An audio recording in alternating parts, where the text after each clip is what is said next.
Bonjour, bienvenue dans ce nouveau numéro de Page 19. Aujourd'hui, je vous propose une rencontre avec Naïl Verengoy à l'occasion de la parution chez Omniscience de l'ouvrage Noir entre peinture et histoire, coécrit avec Grégoire Fauconnier. Un véritable musée imaginaire du noir. Un ouvrage dont je vais vous lire un extrait, mais pour une fois, pas de la page 19, mais de l'avant-propos. Un ouvrage exceptionnel, traitement exceptionnel. Qui est ce noir dans le tableau? Que fait-il là? Pourquoi a-t-il suscité l'intérêt de l'artiste? Comment se fait-il que nous n'en ayons jamais entendu parler? C'est ce questionnement qui est à l'origine de ce livre.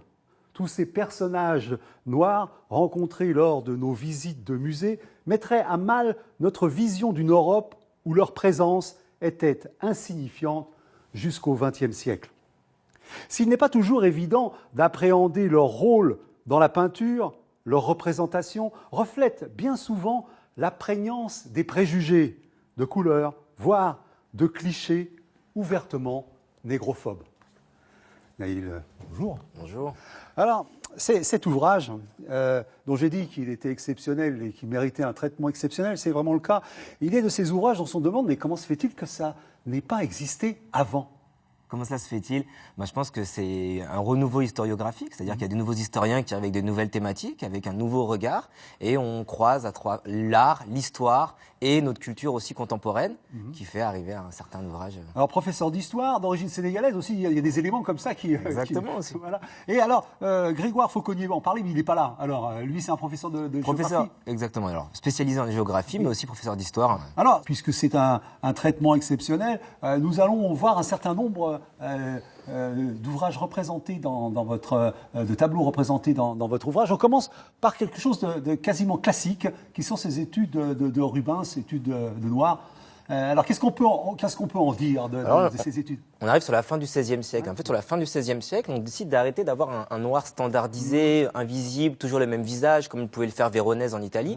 Et là, donc, on va essayer de s'intéresser aux traits vraiment de ces Africains qui sont présents en Europe. Et donc là, il fait une étude de profil, de face, de biais, et il essaye d'amener vraiment, de s'approcher le plus possible de la représentation d'un noir à l'époque. Bon, avant, stéréotype, grâce à Rubens, on passe à une étude plus spécialisée. Alors, c'est pas le seul, mais c'est plus la période. C'est-à-dire fin 16e, début 17e, où on essaie vraiment de rentrer dans les traits qu'on définira, nous, après négroïdes ou congoïdes, mais dans ces traits du visage un peu particuliers dont on n'a pas l'habitude en Europe. Bon, voyons un peu. Alors ça, j'adore le douanier Rousseau, et je trouve cette représentation superbe. Et en quoi, puisque c'est la bohémienne endormie, en quoi a-t-elle matière à entrer dans son musée imaginaire du noir? Alors, ce que j'ai beaucoup aimé, c'est vrai que c'est un coup de cœur également, c'est l'aspect naïf de cette œuvre. C'est un des spécialistes de cet art, de l'art naïf, et qui replace aussi un lion. Donc, il replace tous des éléments un peu de l'Afrique. Il ne connaît pas du tout l'Afrique, il n'a jamais voyagé, il n'est jamais sorti de France. Mais il va au zoo. Oui. Il prend des cartes postales, et c'est son imaginaire, et ça lui fait une sorte d'onirisme, enfin, tous ses rêves autour de l'Afrique fantasmée, en fait. Oui. Et c'est pour ça que vous parlez d'allégorie d'un territoire. Il suffit de représenter un lion ou un noir et on sait où on est. Exactement. Ou alors dans les Caraïbes aussi parfois. Ouais, voilà. Alors là, c'est un petit peu la conjonction de vos deux qualités à vous et à votre collègue de l'histoire et de la géographie. On avance dans les représentations. Alors, l'adoration. Là, c'est l'adoration des mages. Donc là, on a les trois mages, donc Gaspard, Melchior et Balthazar. Balthazar est encore blanc sur cette peinture. Mais c'est la dernière, c'est la fin du XIVe siècle où vraiment on passe... c'est vraiment une jonction où après il va toujours être représenté en tant que noir. Et là, ce qui est intéressant, c'est le petit enfant noir qui justement amène la mire à Balthazar. Et en fait, c'est aussi le changement, le passage de témoin. Et après, il va toujours être représenté comme un noir avec certains clichés. Il va toujours être avec un aspect juvénile, un visage juvénile. Il va toujours être le plus éloigné de l'enfant Jésus. Il va toujours être aussi apprêté différemment, de manière un peu plus recherchée, un petit côté narcissique peut-être qu'on a prêté au noir à l'époque. Mais c'est important parce qu'on a toujours cru que les rois mages étaient toujours de la même couleur. Mais en fait, c'était l'idée d'une emprise sur tous les territoires de la religion. Une figure fameuse, quoique mystérieusement disparue de l'histoire. Alors, parlez-nous de... Alors, c'est la Mauresse de Moret. En fait, c'est une femme qui était dans un couvent dans le 77. Et Marie-Louise de Sainte-Thérèse. Marie-Louise de Sainte-Thérèse, exactement. Déjà, son nom, Marie-Thérèse comme la reine, ça sonne. Louis comme le roi. Et donc, en fait, il y a trois hypothèses. Où ce serait... la fille du roi avec une esclave, ou la fille de la reine avec un page noir qui s'appellerait Nabo, Oui. ou alors c'est simplement qu'il se serait attaché à cette petite fille et qu'il l'aurait il lui aurait très souvent rendu visite. Oui, on ne la connaissait pas, et ce qui est formidable, c'est qu'il y a une série Versailles qui montre la naissance de cet enfant noir, avec ces remarques du genre, la reine a tellement regardé, s'est tellement approchée de son page que l'enfant en est devenu noir. Oui, exactement. Ouais. Mais c'était la première fois qu'il apparaissait, parce que c'était même un petit peu, j'allais dire, d'oser penser que Louis XIV et la reine avaient eu un enfant de ce type-là. Ah, alors, le premier député, le premier élu... Premier député noir de France, Bélé. donc c'est une histoire assez romanesque, parce qu'il a grandi au Sénégal, il est né au Sénégal, il a été vendu en tant qu'esclave, puis après il rachète sa liberté, il combat pour 3 révolutions américaines, françaises et après haïtiennes, mais contre les Haïtiens. Oui. Donc c'est vraiment incroyable. Là, on est en quelle année là, c'est 1794, c'est lors de la première abolition de l'esclavage par la France, le 2 février 1794. Et donc c'est l'un des 3 noirs présents pour ce jour-là, pour ce jour assez Jean-Baptiste Bellay. Jean-Baptiste Bellay. Voilà, il a fallu attendre. Alors qu'est-ce qui c'est Rénal derrière là, Voilà, c'est Rénal, c'est aussi une référence à un de ceux qui s'est battu pour l'abolition de l'esclavage. Bien sûr. Donc on voit aussi les 3 couleurs, le tricolore, bleu, blanc, rouge. Il y a quand même la boucle d'oreille. Et en arrière-plan, il y a le paysage de Saint-Domingue, toujours pour lui rappeler un peu ses origines. Mais une certaine élégance. Ah, bien sûr. Une grande élégance. Voyons. Alors celle-ci qui a fait scandale. Alors, celle qui fait scandale, c'est pas la femme noire. Non, c'est la femme blanche, donc c'est Victorine Meurant. Donc là, Olympia, en l'occurrence. Donc la nudité qui pouvait choquer. Édouard Manet, excusez-moi. La nudité qui pouvait choquer. Et cette femme noire qui est assez mystérieuse aussi, dont on fait plein d'hypothèses. Alors elle s'appellerait peut-être Laure ou Laura, parce qu'on a retrouvé des écrits dans son petit carnet où il parle de Laure, la négresse. Donc c'est peut-être elle qui vivait sur Paris, rue 26 000. Donc là, elle apporte un bouquet de fleurs aussi, auquel on peut avoir beaucoup de connotations. Oui, un client peut-être qui arrive. Exactement, c'est ce que je pensais exactement, un client qui arrive. Mais c'est assez intéressant, je trouve, le contraste entre...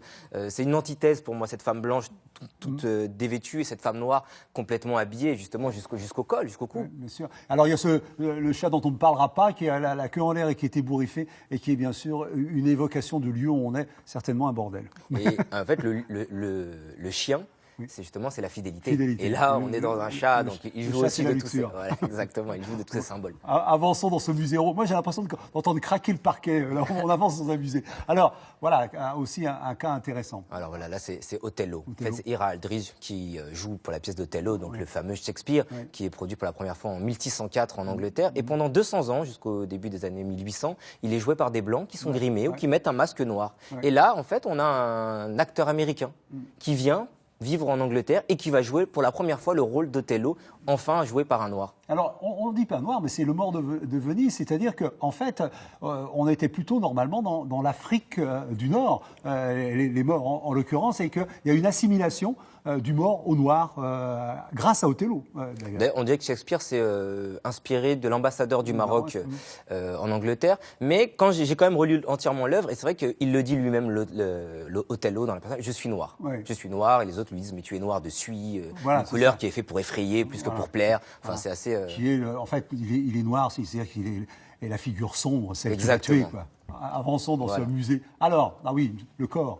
Oui, que vous connaissez bien, de Battling Siki, parce que j'avais lu un livre de Battling Siki.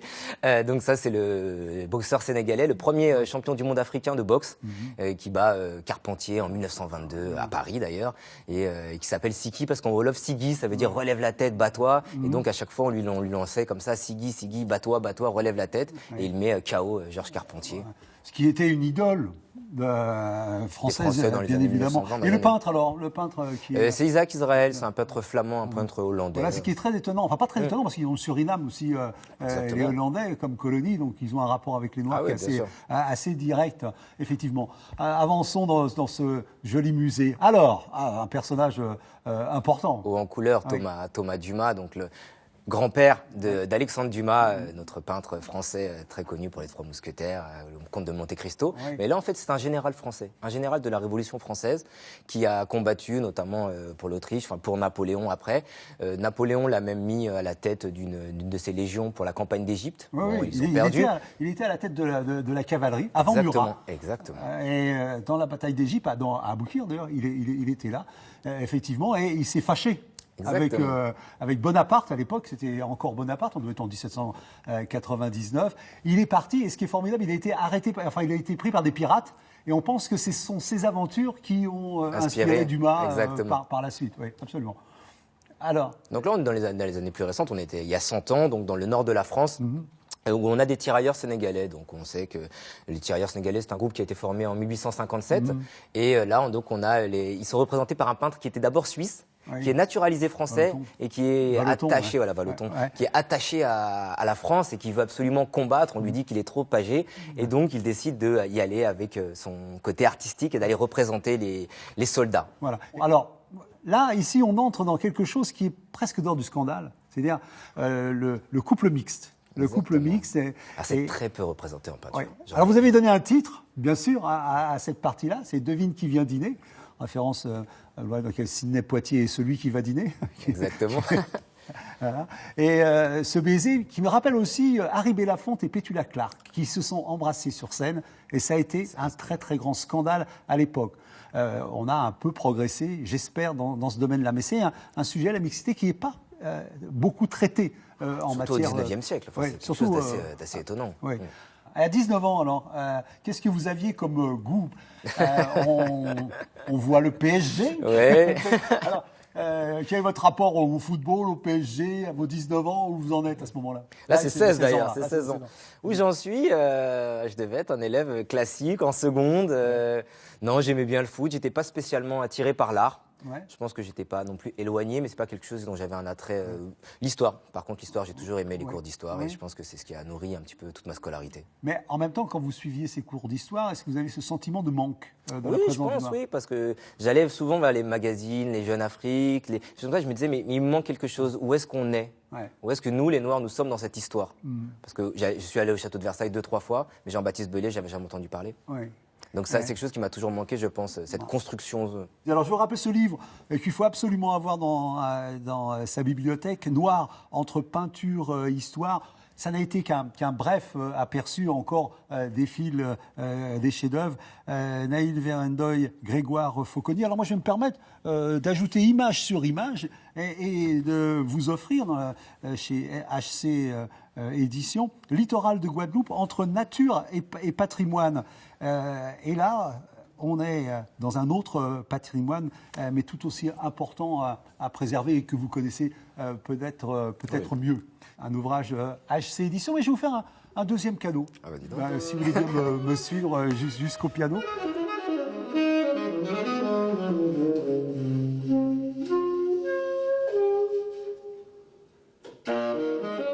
Mon deuxième cadeau sera celui de Jacques Schwarzbart. Il est saxophoniste, il enseigne aux États-Unis, à Berkeley.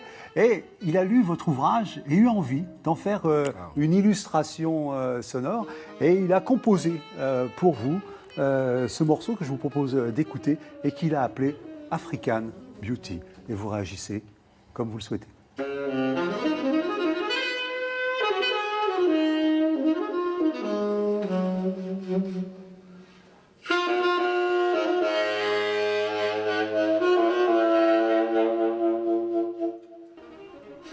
Moi, je vois plutôt les africanistes, les peintres africanistes, ou alors le bal de la rue Blomet, le bal nègre, avec un fond de jazz au fond, joué par un artiste sur la scène.